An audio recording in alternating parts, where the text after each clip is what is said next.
Selamat siang dan selamat datang kami ucapkan kepada seluruh peserta yang telah hadir di acara Lintas Arta Webinar, Cybersecurity Threats in the Future of Financial Industry.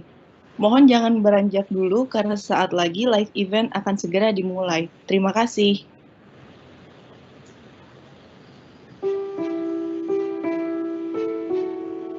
Innovation.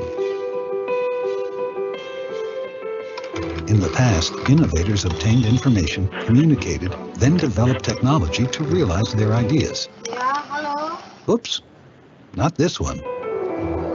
This one. Businesses that were able to innovate continuously proved able to sustain their competitive edge as well.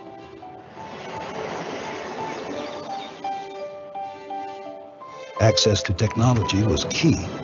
Whether they were on a remote island or in a modern city, anywhere and anytime, if technology was readily available, they were upholding their superiority.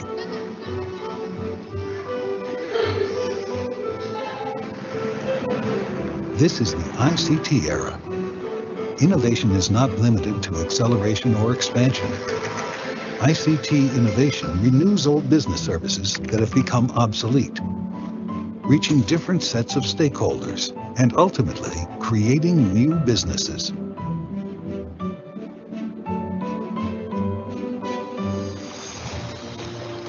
Our clients, who we always serve as partners, have utilized ICT innovations and reaped the benefits.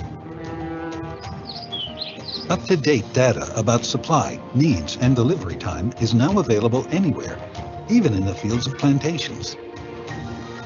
Public servants become more friendly, with higher esteem in serving the people. Furthermore, physicians now develop better doctor-patient relationships, because all the important information they need is readily available.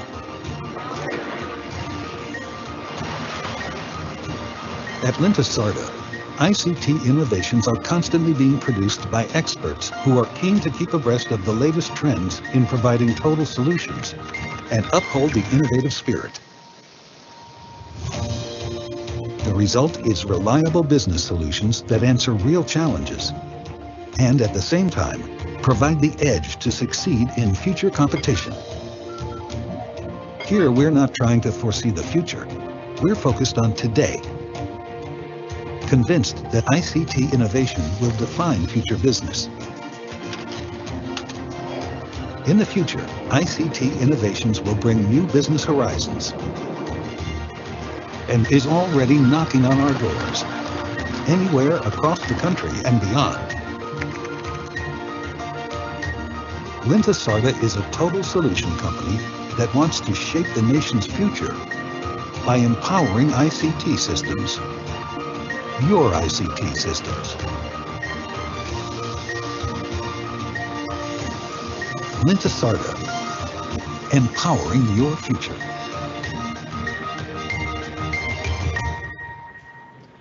Assalamualaikum warahmatullahi wabarakatuh.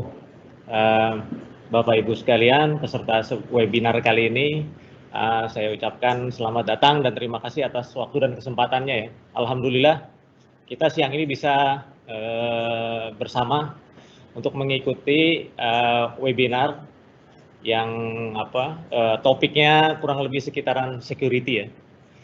Jadi Bapak Ibu peserta webinar kali ini sekalian, yang kita sudah sama-sama tahu bahwa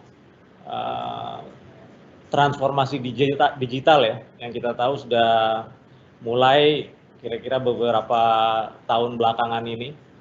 Jadi udah ramai enterprise, government maupun institusi lainnya juga pada berlomba-lomba melakukan digitalisasi ya, proses-proses mereka, layanan-layanan mereka. Dan tentunya dengan proses digitalisasi ini akses jadi semakin mudah dan semakin terbuka juga. Nah, sebagai impact-nya kita juga perlu menyoroti masalah security ya. Jadi keamanan dengan adanya keterbukaan yang lebih dengan transformasi digital ini. Nah, terutama khususnya dalam masa pandemi ini sedikit banyak tentunya ada impact juga terhadap transformasi digital.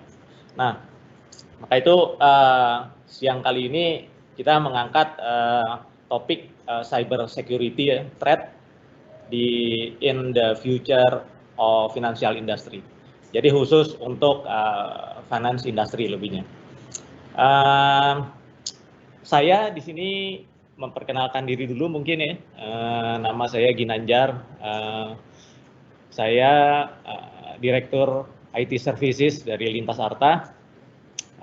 Bersama saya ada satu narasumber yang sudah malang melintang di dunia security khususnya di finance.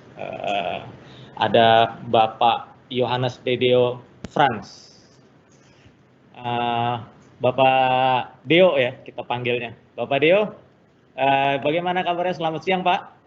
Selamat siang Pak Gin, baik Pak, sehat Pak. Sehat terus Pak ya? Iya Pak, sehat Pak, terima kasih. Pak Gin gimana? Sehat Pak Gin? Alhamdulillah, sehat Pak. Jadi gimana nih selama pandemi work from home terus nih? Atau sudah masuk kantor sekarang? Belum? Belum, kebetulan masih work from home nih Pak. Jadi masih WFO terus? Betul, sempat WFO, cuman kemarin rem daruratnya ditarik lagi, kita WFH lagi Pak. WFH lagi, sempat WFO sebentar ya, habis itu tarik lagi. Sempat, betul. Iya. Yang penting sekarang kita harus cukup olahraga, cukup nutrisi juga, semoga juga dihindarkan dari virus nih, pandemi sama-sama semua. Oke, terima kasih Pak Deo. Nanti sebelum kita lanjutkan, saya mau baca sedikit dulu CV dari, kita panggilnya Mas Deo aja mungkin ya.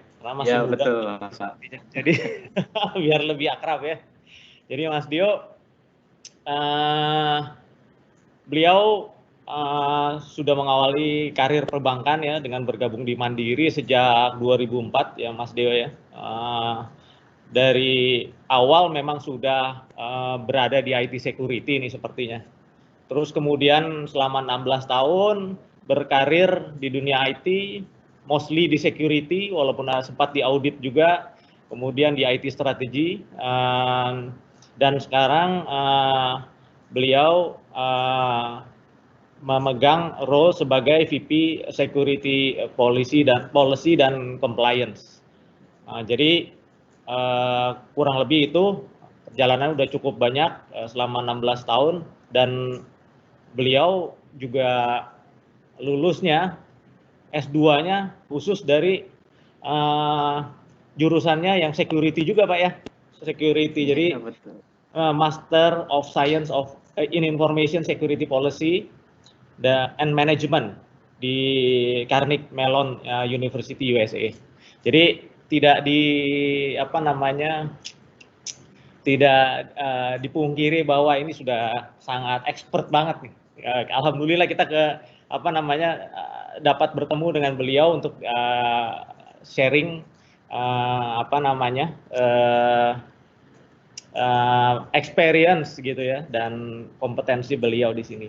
Nah, pertama-tama juga sebelum mulai saya mohon maaf karena kalau misalnya di flyer atau di informasi atau pengumuman sebelumnya sebetulnya Pak Saladin yang akan join, namun tidak apa, karena beliau ada satu halangan, tidak bisa untuk join, digantikan oleh Mas Deo ya. Tapi tidak mengurangi makna dari webinar ini, karena Mas Deo juga ternyata sama expert juga di dalam IT security. Jadi kita diskusi banyak nanti dengan Mas Deo. Ya, para peserta webinar yang saya hormati, kita tahu bahwa dengan percepatan digital transformasi ini membuat kita semakin nyaman ya, khususnya buat customer. Kemudian dampaknya positif banyak juga. Namun tentunya ada dampak-dampak yang perlu diwaspadai di belakang itu gitu ya, yang terkait khususnya dengan cyber security attack gitu, yang bisa mengincar apa saja gitu, dan kapan saja yang kita juga tidak tahu gitu ya. Nah, mungkin sebelum masuk ke sana mungkin kita tanya sama sama Mas Dio dulu nih sebagai pakarnya. Sebetulnya COVID-19 ini berdampak nggak sih terhadap transformasi digital di dunia perbankan gitu kan? Kalau di dunia transformasi digital udah dari kemarin-kemarin udah dilakukan ini ya dalam proses semuanya. Nah, dengan adanya COVID-19 ini sebenarnya apa dampaknya itu, Mas Deo? Mungkin bisa diceritakan sedikit ya buat kita semua.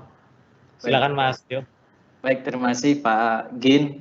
Jadi memang betul Pak, COVID-19 ini mendorong percepatan sebetulnya terkait dengan transformasi digital di dunia perbankan gitu ya.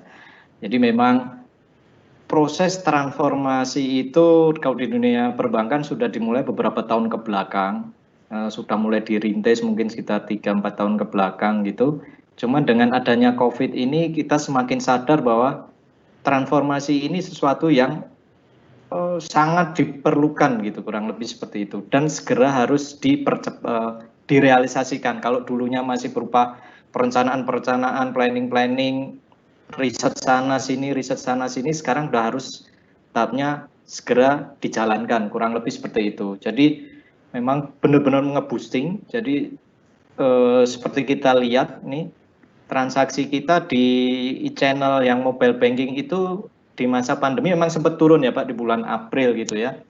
Itu mungkin karena PSBB yang ketat gitu, cuman nanti terlihat di bulan Mei itu mulai naik 12%, tumbuhnya lumayan 12%. Dan hal ini tentunya juga bisa kita maknai bahwa ternyata COVID-19 ini tuh membuat bahwa interkoneksi kita dengan pihak lain, stabilitas sistem kita, keamanan sistem kita, itu harus menjadi hygiene factor yang benar-benar di kami, di financial industry ini kita jaga gitu. Supaya nasabah dapat bertransaksi dengan nyaman, dengan mudah, namun tetap aman, kurang lebih seperti itu sih Pak. Nah, terus kita dapat lihat juga, ternyata dengan COVID ini orang juga shifting, ya mereka transaksi pakai mobilenya juga lumayan nih, jadi mereka kayaknya sepertinya udah semua, karena juga work from home, mau kemana-mana juga sulit juga, artinya karena memang secara regulasi pemerintah agak diperketat ruang gerak kita untuk keluar rumah segala macam. Nah itu memang akhirnya mendorong orang-orang sepertinya untuk memanfaatkan teknologi untuk melakukan transaksi, kurang lebih seperti itu ya. Nah mungkin bisa masuk ke next slide. Kemudian kalau kita lihat detailnya, itu ternyata di cabang itu turun lumayan signifikan, 10% frekuensi transaksinya. Ini benar-benar direct impact dari COVID itu lumayan. Di sisi lain, di sisi channel itu naiknya juga signifikan. Jadi mengimbangin apa yang turun di cabang, tapi ternyata di sisi channel transaksinya naik. Demikian juga volume transaksinya, kurang lebih seperti itu ya. Nah, dari sini sangat terlihat bahwa memang COVID-19 itu benar-benar membawa perubahan signifikan, mungkin di sisi baik di sisi sosial masyarakat kita maupun di financial industry ya. Di kami ini banking ini kami juga menyadari ternyata di balik musibah ada hal positif yang kita bisa dapatkan gitu ya. Dan memang kebetulan kami dari Bank Mandiri transformasi digital sudah dimulai beberapa tahun ke belakang. Jadi di titik ini tidak bukan menjadi hal yang terlambat bagi kami, atau mungkin less hiccup-nya itu sedikit gitu. Karena kami memang beruntung kita sudah mulai dari beberapa tahun ke belakang. Nah, mungkin bisa kita lihat journey untuk transformasi digital itu seperti apa dan antisipasi kita seperti apa gitu ya. Mungkin di next slide. Jadi ternyata untuk menuju transformasi digital, kalau dari dulu zaman kita masih analog bank gitu, mau menuju ke digital bank, itu kita perlu menempuh atau kita perlu enhance internal capability dari 8 aspek ini cukup lumayan. Namun kalau kita sudah berada di sisi kanan digital banking, tentunya risikonya akan jauh lebih tinggi dibanding ketika kita ada di sebelah kiri analog banking gitu Pak Gin. Jadi sebagai contoh nih, kalau di dunia kalau kita sudah bertransform menjadi digital banking, itu kita bekerja atau berinteraksi itu tidak hanya sendirian, kita nggak jual produk sendirian, pasti kita ada partner ekosistem di sekitar kita yang kita bentuk menjadi ekosistem yang saling menguntungkan antara bank dan pihak lain, misalnya e-commerce segala macam. Kemudian kita juga harus siap dengan open banking, multiple value chain. Open banking ini juga sesuatu yang sangat menarik, mempermudah kami, mempermudah pihak lain untuk berinteraksi dengan kami, namun juga resikonya makin tinggi. Karena kita nggak pernah tahu kalau ternyata yang harusnya diakses oleh pihak tertentu yang menurut kita percaya, ternyata karena kelemahan sistem bisa diakses oleh pihak lain yang seharusnya tidak boleh mengakses, kurang lebih seperti itu Pak. Nah kemudian di bidang innovation ini memang karena fokus di customer experience, tentunya teknologi mobile ini akan sangat akan sangat menonjol. Kemudian juga teknologi mobile ini diperlukan untuk distribution produk kita, produk banking gitu ya. Jadi kalau dulu kita cabang fisik kemudian bermain di internet base, web application gitu. Sekarang kita mobile application, jadi omni channel tapi fokus memang di mobile application. Nah, mobile application itu kan sesuatu yang uncontrolled bagi bank once itu sudah dilepas ke pasar gitu ya. Semua ada di handphone teman-teman semua di nasabah. Nah kita nggak pernah tahu nih nasabah bisa atau pihak luar mandiri ini attacker juga bisa mengakses dengan mudah APK atau IPA kita gitu ya. Kemudian mau diotak-atik bisa juga. Nah itu juga harus diantisipasi oleh kita semua yang bergerak di bidang banking dan dalam memanfaatkan teknologi. Nah, kemudian memang dari sisi internal organisasi kita harus siap menghadapi era yang sekarang ini di mana serba cepat, apalagi customer kita generasi baru ini pengennya dikit-dikit berubah, sehingga kita harus menjadi agile gitu. Nah, dari sistem internalnya bank juga harus siap dan memang kemudian kita harus ready juga bahwa pemercepatan itu dari sisi operasionalnya kita harus lebih cepat juga sehingga mengurangi aspek manual proses. Semuanya didesain for no operation gitu. Dalam artian ya kalau bisa diautomate kenapa harus masih ada proses manual. Ada contoh bagus yang mungkin di bank tetangga itu sudah mulai back end-nya sudah mulai mengurangi faktor people kan. Nah, itu contoh yang bagus juga sebetulnya ya untuk desain for no operation. Kemudian digital talent, kemudian yang dari sisi teknologi, kalau kita mau bergerak di dunia digital, kita harus bisa bermain di area microservices, memanfaatkan AI, blockchain gitu ya. Nah, microservices ini juga tantangan tersendiri dalam dunia security, karena itu benar-benar teknologi baru. Kalau dulu tuh manage security-nya lebih mudah kalau monolitik, jadi ya barangnya itu lebih statik, jarang berubah. Kalau sekarang microservices teknologinya cepat berkembang, kita harus catch up. Teman-teman di internal kami harus bisa catch up dengan pengetahuan bagaimana mengamankan teknologi-teknologi baru di area digital sekarang, arahnya microservices, di mana nanti pakai model pengembangan DevSecOps, wah, itu tantangan tersendiri sebetulnya. Nah, kemudian dari sisi infrastruktur, ke depan akan banyak mulai memanfaatkan adanya cloud-based environment gitu ya, baik mau publik maupun hybrid gitu kan. Nah ini juga hal-hal ini sangat membantu, namun di sisi lain kita harus bisa mengantisipasi Pak Gin. Jadi memang kita nggak akan pernah tahu, khususnya yang dalam pemercepatan digital ini yang paling menonjol itu sebenarnya penggunaan mobile sebagai distribution model kita. Kemudian bisnis modelnya itu ekosistem based dan open banking, nah itu juga membuat risiko bagi kami lebih tinggi. Nah, sehingga kita harus bisa mengantisipasi misalnya kalau dalam berinteraksi, misalnya kita juga udah publish open API kita Pak untuk beberapa hal gitu ya. Nah, kita pastikan ada triple A di situ, itu kejaga gitu ya. Ada authentication-nya, authorization-nya, accounting-nya. Jadi kalau ada apa-apa, kita juga bisa menangani dengan cepat, bisa memonitor 24/7 apa yang terjadi di sistem kita.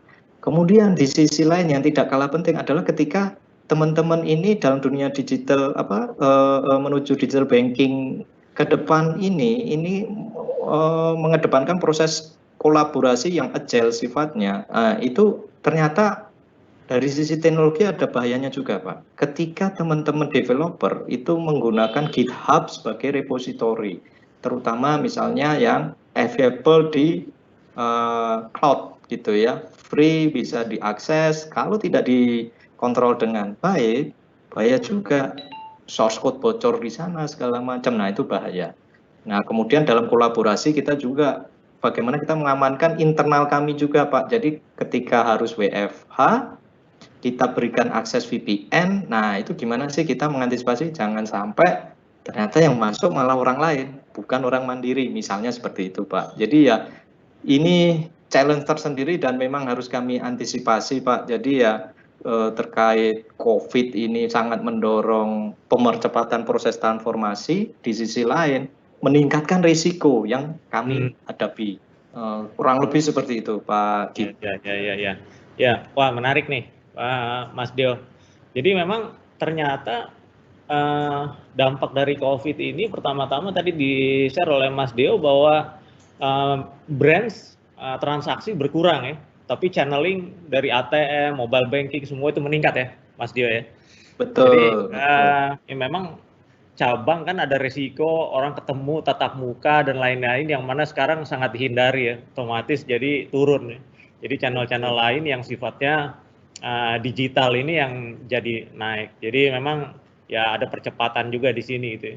Dan tadi udah Mas Dio sampaikan juga komplit seluruh structure transformasi digital ya dari bisnis model hingga infrastrukturnya, dan beberapa poin di situ memang terpaksa dipercepat ya dengan adanya COVID ya, Mas Dio ya. Iya, betul, Pak. Mobile banking saya pikir itu juga tinggi tadi peningkatannya. Jadi dengan semakin banyaknya digitalisasi ini, semakin banyak juga kita berinteraksi dengan internet tentunya kan. Nah, kalau kita bicara internet nih, kita tahu bahwa banyak sekali threat di sana, ya Mas Dio. Jadi segala macam attack ya, cyber security attack gitu kita sebutnya, itu banyak macamnya gitu ya. Nah, dengan transformasi digital dan percepatannya karena COVID ini tuh terasa nggak, Mas Dio, ada kehadiran dari attack itu nggak dari terhadap perbankan khususnya Bank Mandiri gitu ya? Mungkin bisa cerita Mas Dio.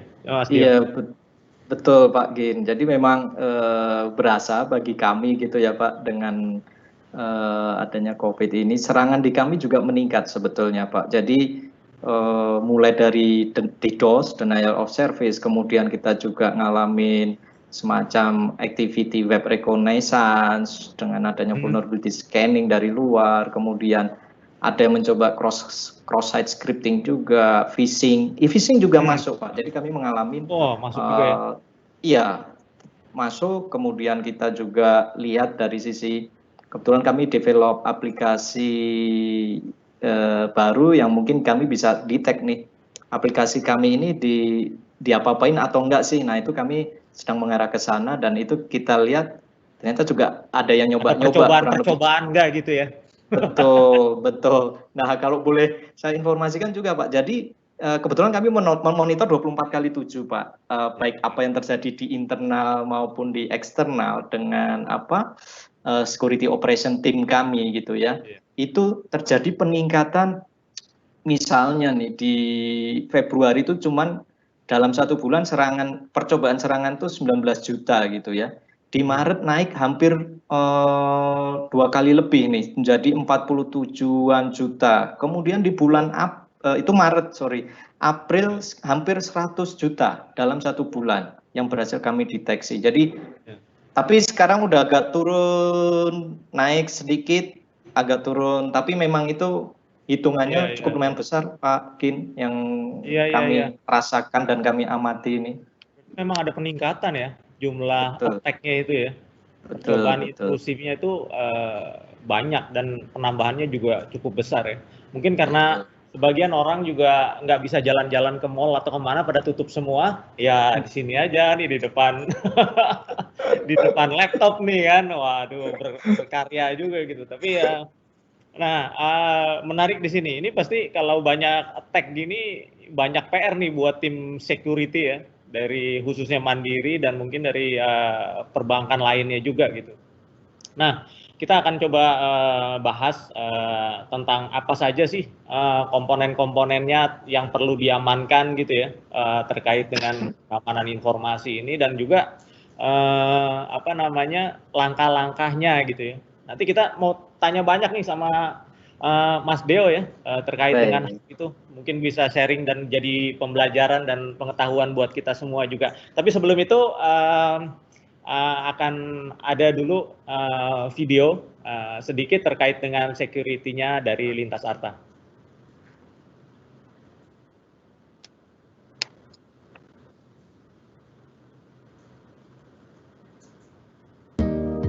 Lintas Arta Managed Security Services.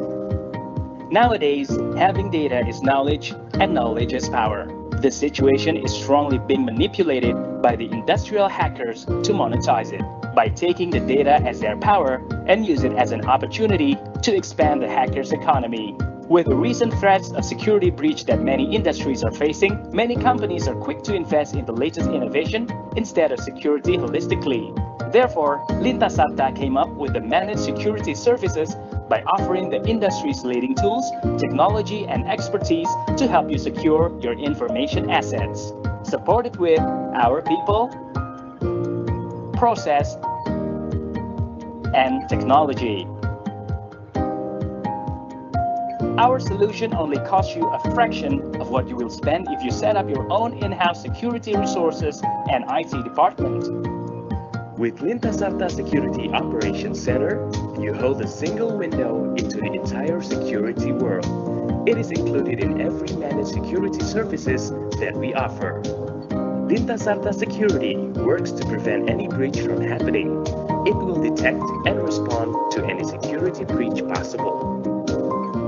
Why use Lintas Arta Managed Security Services? Our technology are from the leader Gartner Magic Quadrant. One-stop solution, low investment, security expert. The key benefits of Lintas Arta Security Services are our people. Dedicated 24/7 security professional, 24/7 infrastructure support personnel, Tier 1 help desk with security skill, multi-vendor devices supported by IT experts. Plus, our facilities are secure and certified SOC and data center facility. Also, ISO 27001 and PCI DSS certified data center. Lintas Arta, solution to match your vision. Ya, kembali lagi dalam webinar series Lintas Arta, Cyber Security Threats in the Future of Financial Industry.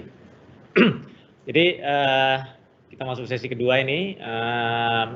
Seperti yang saya sampaikan sebelumnya, kita akan bahas lebih fokus ke dalam security. Kita akan bincang-bincang lebih lanjut dengan Mas Deo ya. Jadi tadi udah diceritakan banyak threat gitu ya, atau attack, ancaman ke dalam industri perbankan juga dengan seiring peningkatan interaksi kita dengan internet, karena arah transformasi digital memang semakin banyak juga kita berinteraksi dengan internet ya, baik untuk customer maupun dengan untuk karyawan kita juga, karena aksesnya harus dari luar kantor ya, penambahan VPN, sebagian mungkin ada yang lewat internet juga. Nah, bagaimana kita jaga?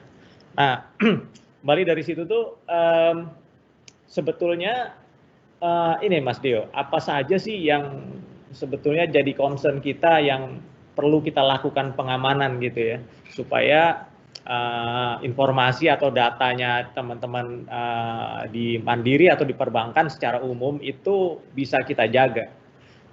Mungkin bisa diceritakan pengalaman Mas Deo di Bank Mandiri seperti apa gitu.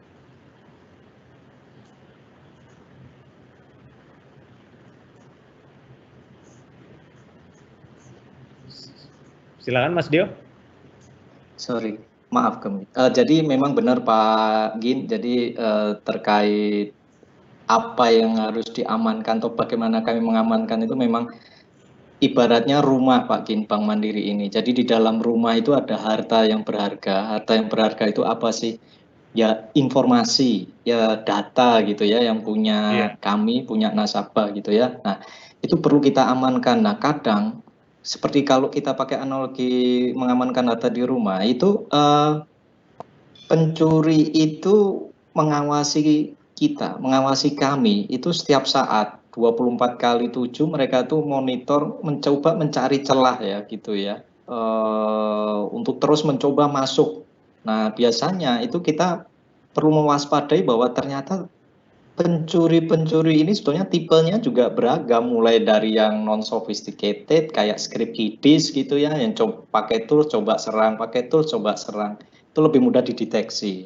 Nah kemudian yang sophisticated dia pakai teknologi yang lebih advance gitu ya, dan terorganisir. Itu terjadi di dunia real gitu ya, bahwa bukan hanya di film, ternyata orang coba ngirim, coba masuk dengan cara yang sangat bagus ya, menurut kami ya bagus gitu ya, karena teknologinya benar-benar atau caranya halus gitu. Jadi kita nggak tahu kalau ternyata dia naik ke pohon terus lewat, kalau digambarkan naik ke lewat cerobong asap, sementara kami melototinnya banyak yang di pintu depan nih, ada yang gedor nggak, ada yang ngetuk nggak gitu, ternyata dia lewat lubang lain. Nah itu memang terjadi dan kita harus waspada. Jadi harus memperhatikan, jangan apa ya, kita harus membuka mata semua possibility, prinsipnya trust nobodies gitu ya dalam dunia security, even itu internal maupun eksternal. Jadi mau internal karyawan maupun pihak luar gitu ya.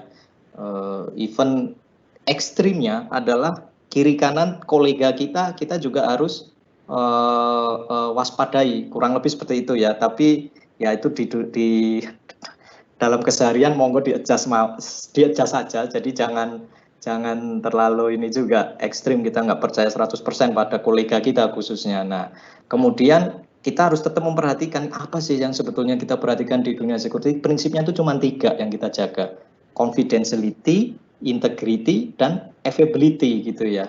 Jadi selama cara kita berpikir, cara kita mendesain sesuatu, cara kita melihat sesuatu, kita kembalikan ketiga prinsip tadi, mungkin bisa next slide. Nah itu seharusnya kita bisa membuild, menjaga sistem untuk menjadi aman gitu, kurang lebih seperti itu. Kalau dari, apalagi dari first step saat mau pengembangan ya, kita perhatikan 3 aspek ini gitu ya.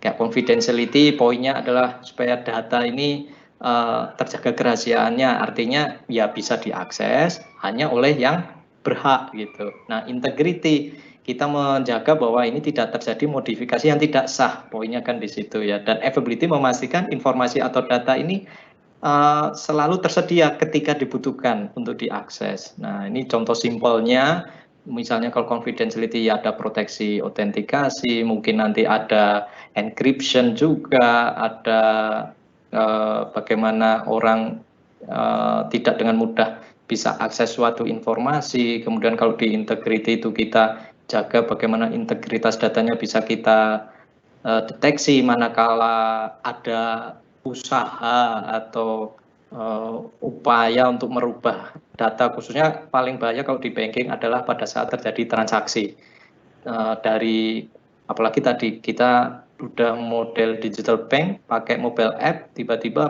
saat transmisi ada changes di situ, nah itu sangat bahaya. Nah kalau dari sisi availability, kami coba selalu menerapkan high availability, konsep high availability gitu ya pada sistem yang dibangun. Tapi memang kembali lagi keamanan, kenyamanan, dan kalau mau benar-benar aman kadang nggak nyaman, tapi benar-benar aman juga di lain sisi. Kalau terkait investasi, biaya yang muncul itu cukup tinggi sebetulnya gitu Pak. Jadi di sisi manajemen kami juga, manajemen kami gitu ya, mencoba membalance beberapa hal tersebut. Kurang lebih seperti itu Pak Kim. Ya, oke, clear ya teman-teman. Jadi ada confidentiality, harus dijaga betul, jangan sampai ada yang bisa datanya keluar gitu ya, baik diambil dari luar maupun dilempar dari dalam keluar gitu. Kemudian ada integrity, datanya harus utuh, dan available yang jelas semuanya. Saya pikir cukup clear apa yang harus kita jaga gitu ya. Jadi data ataupun informasi yang ada di dalam perbankan ya CIA-nya lah ya kalau gampang ya, confidentiality, integrity dan availability-nya harus dijaga. Nah, untuk jaga itu semua tuh Mas Deo, pasti saya pikir banyak nih yang harus dilakukan kan. Gimana caranya tadi confidentiality itu supaya data nggak kemana-mana gitu kan. Tadi kalau digambarkan ada maling yang lagi mengintai rumah, nah ini ada gerbang yang dijagain, cerobong asap yang ditutup segala macam. Nah, aktivitasnya untuk menjaga itu semua tuh apa saja Mas Dio? Mungkin bisa diceritakan juga sedikit. Iya Pak Gin, jadi untuk memastikan 3 hal tersebut terimplementasi, kami memiliki semacam framework ya. Kita adopt konsep layering gitu, framework pengamanan tuh layering sifatnya. Jadi paling ujung luar tuh masalah awareness, itu faktor people gitu. Jadi bagaimana kita berusaha meningkatkan awareness karyawan internal kami itu terkait information security cukup gitu, sehingga dalam mendesain sesuatu itu terus tetap memikirkan aspek security, kemudian dalam melaksanakan bisnis proses sehari-hari juga security awareness-nya ada, jangan sampai kena social engineering gitu, kurang lebih seperti itu. Nah, kemudian di layer kedua adalah operasional day to day, Pak. Jadi proses ini, aspek proses operation ini kita mendesain sedemikian rupa sehingga kontrol itu ada di setiap activity yang kita lakukan, yang kita desain. Misalnya sebagai contoh yang simple itu ada proses rekonsiliasi. Nah, itu sebagai part dari kontrol kita. Jadi manakala ada hal-hal yang ada yang kurang pas, kita bisa detect loh, ini kok di reconcile ada yang miss. Oh, ini ada apa? Nah, kita bisa track dari situ gitu ya. Nah, layer ketiga dari sisi teknologi, IT security technology. Jadi kita selalu terus mencoba mengembangkan diri, memanfaatkan seluruh perkembangan teknologi. Jadi even kita coba yang based on artificial intelligence maupun machine learning ya. Dan kemudian di sisi teknologi pun kita juga layering, Pak. Jadi tidak hanya mengandalkan satu tools, tapi multi tools yang kita orkestrasi supaya optimal benefit yang kami dirasakan gitu ya, atau terrealisasi bagi kami. Nah, layer keempat kalau di kami itu ada fraud detection. Mungkin kalau di luaran itu biasanya people, process, teknologi, berhenti di situ. Kalau kami kita tambahkan layer keempat, fraud detection. Jadi bagaimana kita berusaha bisa monitor dan mendetek ketika ada percobaan. Jadi sifatnya kita coba tarik ke sebelah kiri mulai dari prevention-nya, Pak. Karena kalau awareness operation IT security-nya sudah oke, tapi ternyata si attacker-nya lebih jago, kadang masih butuh satu layer lagi yang disebut fraud detection. Nah, kurang lebih 4 layer ini, Pak, yang kami coba terapkan supaya harta yang di rumah kami ini, uang, data maupun reputasi ini terjaga. Betul, Pak. Soalnya hartanya uang tuh kalau di bank ya di dalamnya. Kalau hilang repot. Jumlahnya banyak banget soalnya. Betul, Pak. Ya. Peserta webinar yang saya hormati ya. Sebelum kita lanjutkan pertanyaan berikutnya saya ke Mas Dio, mungkin saya informasikan dulu kalau misalnya dari informasi-informasi yang tadi ada pertanyaan atau ada concern atau apapun, mungkin bisa ditulis ya di kolom chat live Q&A. Jadi nanti kalau banyak nanti di situ mungkin sebagian dari yang beruntung akan ada souvenir menarik dari Lintas Arta. Oke, kita kembali lagi. Terkait dengan yang itu tadi, Mas Dio, people, process, teknologi ya, dari berapa layer dari awareness, operation, kemudian ada IT security, kemudian ditambahkan satu lagi fraud detection khusus di Bank Mandiri. Nah,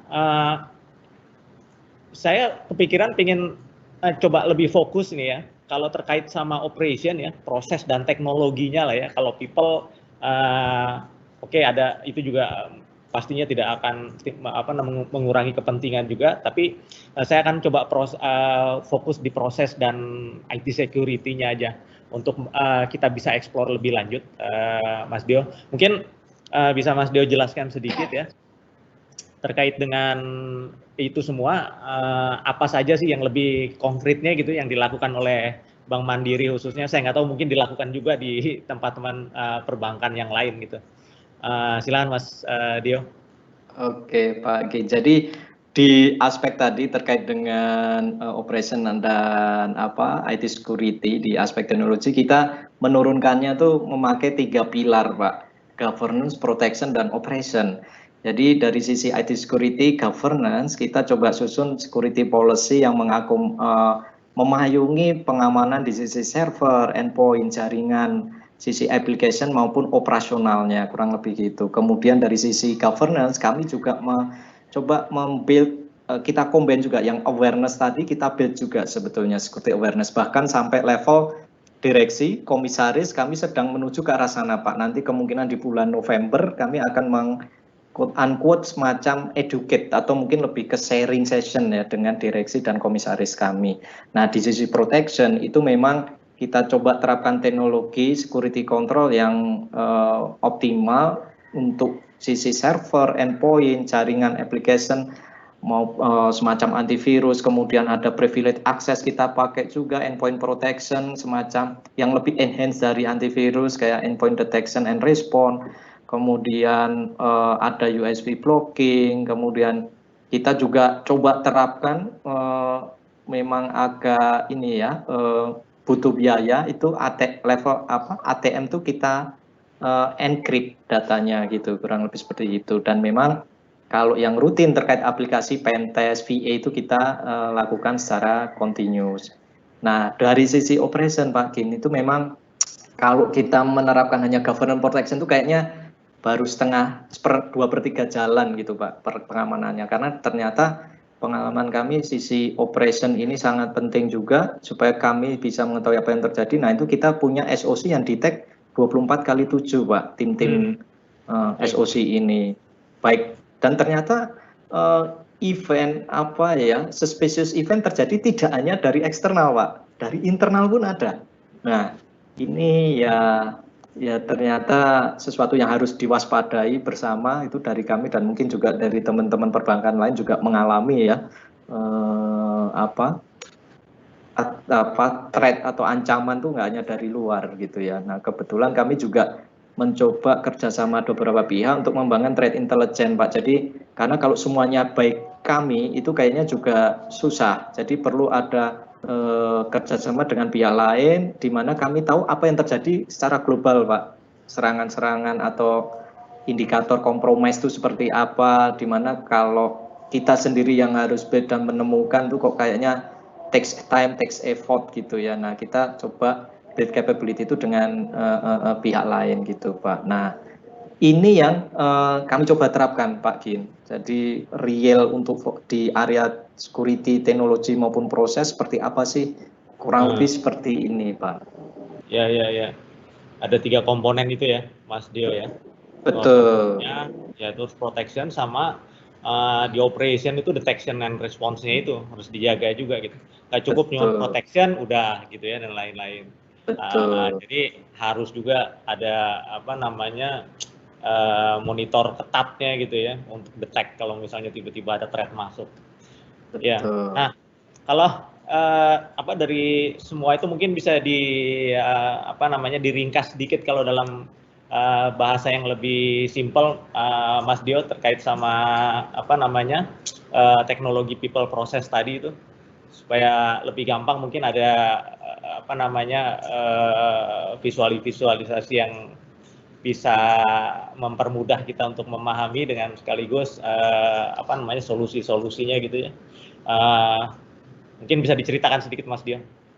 Ya Pak Gin, jadi mungkin dari diskusi kita tadi dari depan itu kalau kita summary-kan itu sebetulnya seperti ini Pak Gin. Jadi memang Bank Mandiri itu adalah rumahnya. Kemudian kita mengamankan harta berharga kita di dalam rumah gitu ya. Nah, kemudian dari 4 layer tadi dan kemudian di area IT security teknologi kita ada 3 pilar, kita ejawantakan seperti ini Pak. Jadi analoginya di garis terdepan gitu kita taruh teknologi. Kalau kita bicara teknologi, pagar terluar itu kayak semacam firewall gitu ya, baik internal eksternal kita taruh di situ. Kemudian untuk aksesnya, untuk akses khususnya orang-orang yang memiliki hak akses tinggi, privilege itu kalau rumah itu dikawal oleh satpam supaya ya nggak kemana-mana juga gitu ya. Nah kalau di kita menerapkan pengelolaan privilege access management dengan PAM tools gitu ya. Nah kemudian di sisi kalau terkait dengan monitoring behavior apa yang terjadi di endpoint maupun server, itu kita analogikan semacam CCTV. Jadi ini CCTV smart gitu ya. Jadi bisa detect ini ada tetangga ini ngapain ngintip-ngintip gitu ya, loh kok bawa linggis, kurang lebih seperti itu ya. Nah itu memberitahu kami yang ada di SOC sebelah kanan itu yang 24x7 monitor, dan juga CCTV-nya ini kebetulan analoginya tuh ini, kalau toolsnya itu kayak EDR Pak, kayak antivirus. Jadi once dia tahu, dia blocking gitu kurang lebih. Nah kurang lebih seperti ini. Jadi smart CCTV ini orang kok bawa linggis nyongkel misalnya dia udah berhasil masuk firewall-nya lolos gitu ya Pak, pintu depan atau jendela belakang, loh ini apa nih. Nah mungkin kalau kayak di film itu jendelanya turun, jendela besinya itu turun, teralis besi misalnya, seperti itulah. Itu fungsi EDR gitu ya. Nah ini semua kami orkestrasi ke SIEM Pak, event-event ini, Security Information Event Management Tools, yang kita pelototi oleh teman-teman SOC 24x7, dan jika ada apa-apa kami juga membangun komunikasi dengan pimpinan kami maupun unit kerja lain yang terkait. Misalnya dari teman-teman risk, dari teman-teman audit, kurang lebih seperti itu Pak. Jadi kalau digambarkan dan disimpulkan memang kompleks tapi bisa dijalankan Pak, kurang lebih seperti itu. Ya, makasih banyak Mas Dio. Jadi simpelnya ilustrasi tadi yang mempermudah kita memahami. Jadi di situ saya lihat ada SIEM, ada SOC, yang membuat kita selalu waspada jadi ya terhadap ancaman-ancaman dari luar. Jadi di samping kita sudah memasang tadi istilahnya Mas Dio proteksi-proteksi, udah ada satpam juga, sudah ada pagar, sudah ada macam-macam gitu. Tapi tetap aja yang namanya attack itu harus kita coba, harus kita awasi ya, dengan memasang CCTV, memasang tadi SIEM dan SOC gitu ya. Jadi ini Mas Dio kalau di Mandiri udah sudah tersedia semua ya, maksudnya sudah on premise, sudah ada semua nih ya, sampai SOC juga udah punya sendiri, SIEM-nya tadi itu ya, CCTV dan lain-lainnya ya Mas Dio ya tentunya. Iya betul Pak, kebetulan di kami memang ini on-prem, di kami ada hal tersebut Pak, betul, termasuk SIEM, SOC, ya. Betul Pak. Iya. Saya pikir memang kalau kita tahu bahwa Bank Mandiri adalah bank buku 4 ya, yang sudah size-nya cukup besar, jadi skalanya memang besar. Jadi untuk memiliki semua ini tentunya bukan satu masalah ya, karena memang kalau kita lihat investasinya juga nggak sedikit nih, saya percaya ya Mas Dio ya. Nah tapi buat sebagian dari mungkin perbankan lain atau yang mungkin skalanya masih lebih kecil dari Mandiri, mungkin ada sebagian dari perbankan tersebut yang lihat bahwa kalau investasi heavy seperti ini kan untuk SOC harus bikin command center besar, kemudian beli perangkat untuk detection kayak SIEM-nya atau SOAR gitu ya, dan itu juga lumayan costly. Nah di dalam hal ini mungkin lebih bagus suggestion-nya bisa untuk sharing infrastructure ya. Gimana cara sharing infrastructure itu? Sharing infrastructure dengan managed service provider ya. Seperti Lintas Arta misalnya, kalau case-nya contohnya case-nya SOC, Lintas Arta punya managed service untuk SOC. Jadi teman-teman yang belum punya command center, beli CM dan lain-lain, daripada beli dengan skala yang memang lebih besar, sementara masih belum perlu untuk sebesar itu, tapi kan tetap harus kita jaga nih ya, threat atau attack dari luar. Jadi proteksi-proteksi yang kita kita sudah susun itu, udah dipasang, itu harus tetap dijaga dan dimonitor 24 jam kali 7 gitu ya. Kalau ada attack masuk dan ada percobaan-percobaan yang lainnya, itu bisa detect dari awal. Kalau lihat jumlahnya tadi dari Mas Dio jutaan ya. Jadi kebayang kalau kita tidak menggunakan sistem, kalau kita tidak menggunakan sistem akan susah gitu ya. Jadi saya pikir buat yang bank ataupun institusi yang memang belum terlalu besar size-nya dan akan terlalu costly untuk menerapkan ini, part dari SOC mungkin bisa kontaknya Lintas Arta juga untuk kita kita support infrastrukturnya, kurang lebih gitu. Mungkin yang berikutnya saya mau lihat dulu nih, ada beberapa question ya, pertanyaan. Mungkin kalau saya lihat yang pertama nih ada ditujukan kepada Bank Mandiri nih Mas Dio nih. Pertanyaannya, bagaimana Bank Mandiri memastikan keamanan pada saat sebagian besar karyawan dan third party developer WFH? Tadi udah disinggung sedikit juga ya, tapi mungkin bisa diceritakan atau ditambahkan lagi Mas Dio. Oke, terima kasih Pak Gin. Jadi memang itu challenge tersendiri juga, karena WFH itu kan kita susah ya kontrolnya gitu ya, tapi kita coba optimalkan apa yang kita miliki. Jadi kita terapkan, kita memang berikan akses VPN Pak. Jadi mau nggak mau mereka harus kita berikan supaya tetap bisa bekerja, namun supaya bisa dapat akses VPN ada beberapa hal yang perlu diperhatikan. Dari sisi endpoint-nya pun harus ada syarat tertentu yang harus terpenuhi. Misalnya menggunakan operating system terbaru, kemudian ada dikonfigurasi menggunakan security tools tertentu gitu ya, seperti antivirus dan lain-lain. Kurang lebih ada syarat-syaratnya Pak, sebelum kita berikan akses. Itu untuk membantu kita proteksi dari sisi endpoint-nya terjaga. Kemudian masalah people-nya akses kemana, nah ini harus clear ke define. Si A mau remote access ke mesin yang mana, nah itu harus ke define. Jam-jamnya seperti apa, itu kita liatin juga Pak. Jadi memang poinnya kita kasih kemampuan untuk tetap bekerja, tapi dibatasi sesuai kebutuhan. Kurang lebih seperti itu Pak. Ya. Tapi jalurnya masih VPN juga ya? VPN, betul.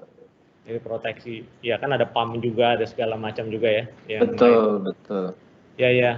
Makasih. Nah, ada pertanyaan kedua nih. Pertanyaannya yang kedua, dari Mas William Prancis nih, Mandiri Tunas Finance ya. Nah, ini nanyanya Mas Deo nih. Nanyanya Mas Deo, katanya boleh diberikan saran bagaimana caranya mencegah agar social hacking bisa ditangkal atau dikurangi, misalnya berbagi password tadi dan lain-lain. Nah, salam dari Mas William nih, Mandiri Tunas Finance katanya. Baik, selamat siang Bro William nih. Jadi memang tidak ada cara lain, itu kan kalau social hacking tuh yang diserang adalah faktor people gitu ya. Jadi memang caranya yang kita educate supaya security awareness karyawan kita ini naik. Jadi dia bisa secara sadar atau bisa merasakan ini saya sedang dipengaruhi atau tidak sih, sedang kena social engineering atau tidak gitu. Kurang lebih seperti itu Pak. Jadi sebagai contoh, kami kebetulan saya megang programnya juga bersama tim untuk memulai di tahun ini yang masif sifatnya security awareness gitu ya. Jadi kami bikin beberapa layering. Jadi untuk yang for all, mulai dari kontrak resource sampai level group head itu kalau di kami berikan materinya.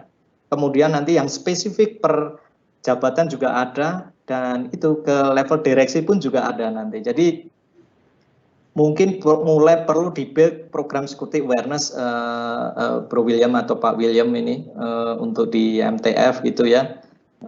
Dan itu dijadikan culture. Kalau di kami direktur IT kami itu berharap kalau nggak lolos security awareness assignment gitu ya, kalau perlu suatu saat itu bisa jadi stopper untuk promosi jabatan, kurang lebih ekstrimnya seperti itu. Tapi ini kan masih tak mulai ya. Jadi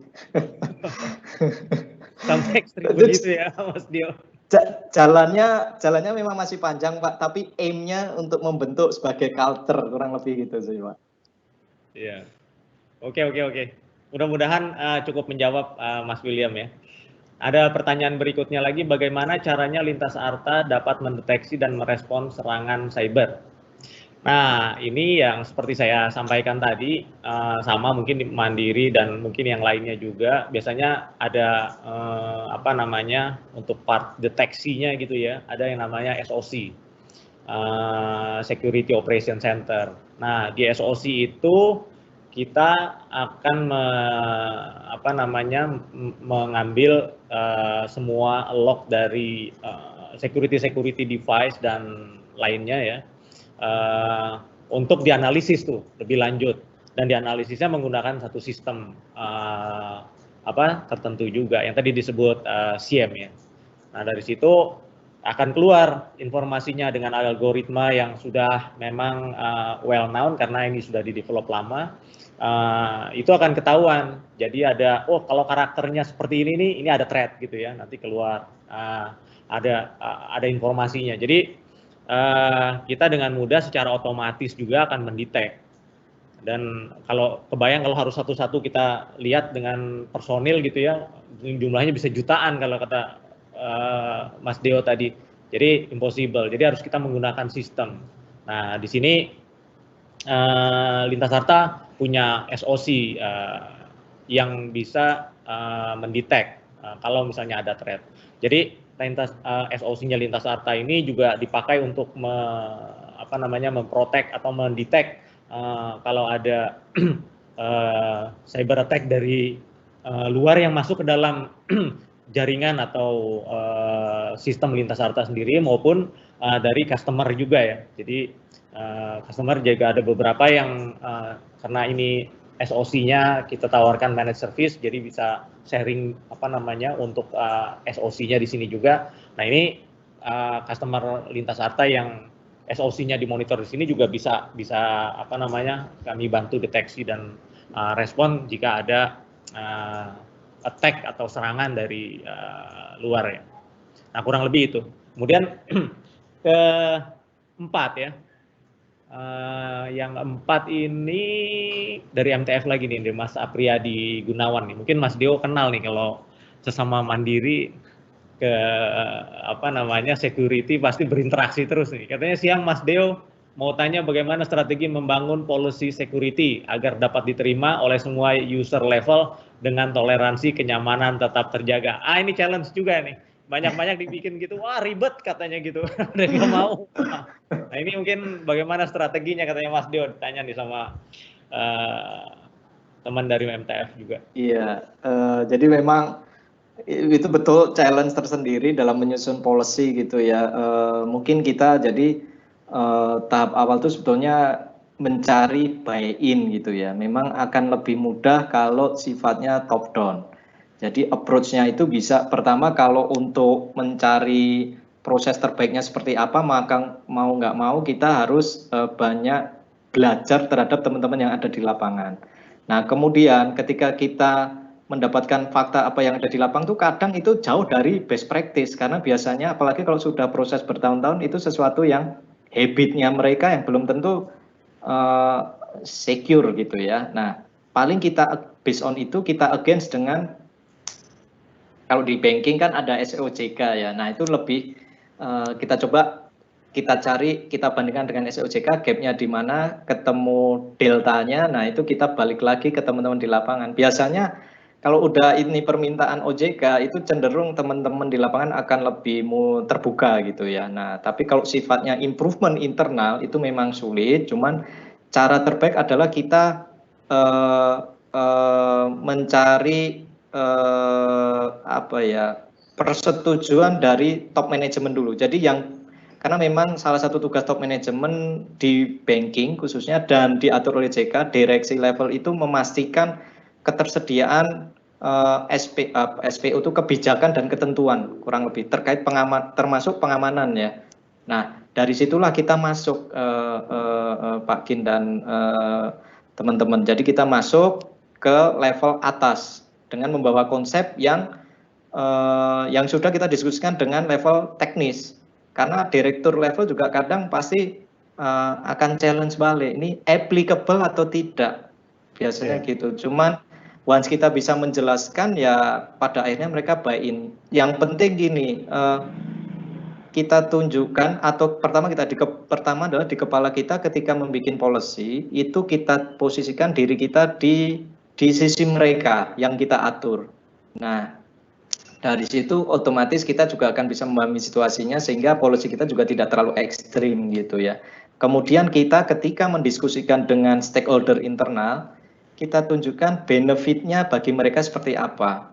Terus kita beri gambaran kalau tidak begini, maka risikonya seperti apa. Jadi kayak kita bukakan mata stakeholder kita supaya lebih paham. Manakala mereka paham plus minusnya, biasanya lebih mudah untuk approve gitu Pak. Kalau dari level atas sudah approve, maka ke bawahnya mau nggak mau akan mengikuti. Itu bisa jadi salah satu strategi juga. Kurang lebih seperti itu Pak. Iya, iya. Oke, saya pikir itu challenge juga ya untuk membuat supaya stakeholder-nya itu bisa bisa menerima baik policy itu gitu ya. Jadi saya pikir ini udah 3 menit lewat dari jadwal. Mungkin sebelum kita tutup ada ada closing statement gitu dari Mas Deo, apa kira-kira yang mau disampaikan, mungkin 1-2 kata atau 1 kalimat terkait dengan bahasan kita hari ini. Oke Pak, mungkin gini sih, untuk kita semua nih sebetulnya dalam dunia security ini kita harus tetap terus belajar dan doing continuous improvement lah, kurang lebih seperti itu ya. Apalagi tantangan ke depan digital era ini, digitalisasi ini sangat menantang. Itu aja sih Pak Gin, tetap harus improvement gitu Pak. Iya, terima kasih banyak Mas Dio. Jadi sebelum saya tutup, mungkin saya Lintas Harta akan memberi sedikit souvenir nih.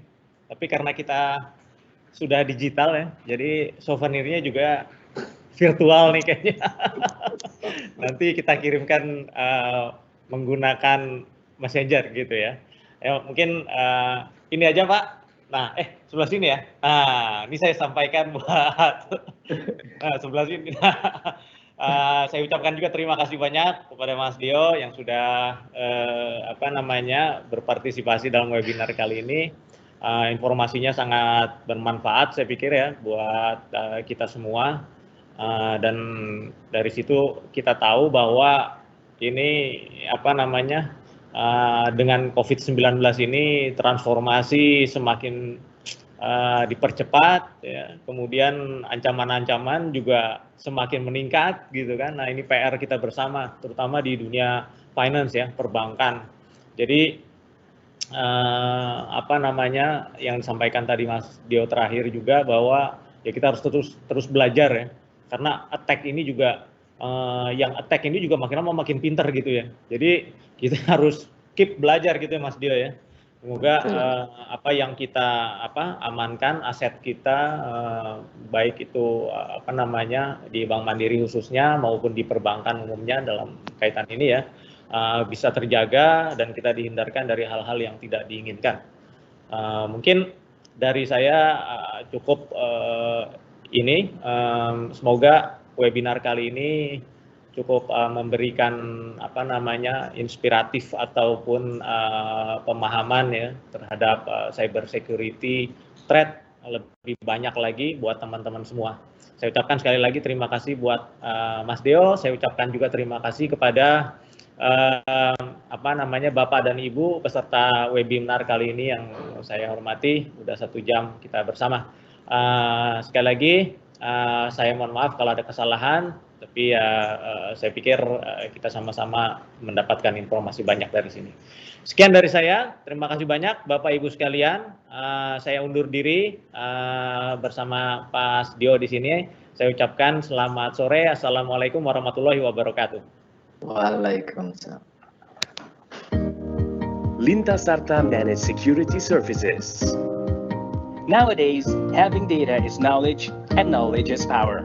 The situation is strongly being manipulated by the industrial hackers to monetize it by taking the data as their power and use it as an opportunity to expand the hackers' economy. With the recent threats of security breach that many industries are facing, many companies are quick to invest in the latest innovation instead of security holistically. Therefore, Lintasarta came up with the managed security services by offering the industry's leading tools, technology, and expertise to help you secure your information assets. Supported with our people, process, and technology. Our solution only costs you a fraction of what you will spend if you set up your own in-house security resources and IT department. With Lintasarta Security Operations Center, you hold a single window into the entire security world. It is included in every managed security services that we offer. Lintasarta Security works to prevent any breach from happening. It will detect and respond to any security breach possible. Why use Lintasarta Managed Security Services? Our technology are from the leader Gartner Magic Quadrant. One-stop solution, low investment, security expert. The key benefits of Lintasarta Security Services are our people. Dedicated 24/7 security professional, 24/7 infrastructure support personnel, Tier 1 help desk with security skill, multi-vendor devices supported by IT experts. Plus, our facilities are secure and certified SOC and data center facility. Also, ISO 27001 and PCI DSS certified data center. Lintasarta, solution to match your vision.